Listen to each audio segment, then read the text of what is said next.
Now I can adjust these doors. That is this section done. We get the screwdriver, so we'll go to a new segment. So then guys, this at the back screw is like an in and out. Hopefully you guys can see that. But let's start with this door first over here. Can I?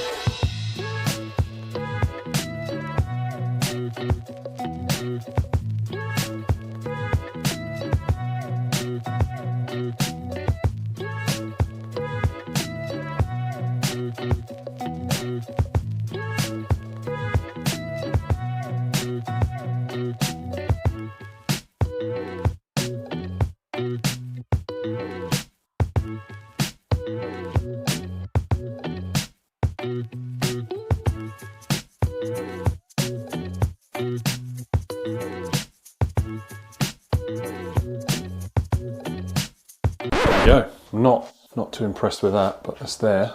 And then this one, can I get this one back?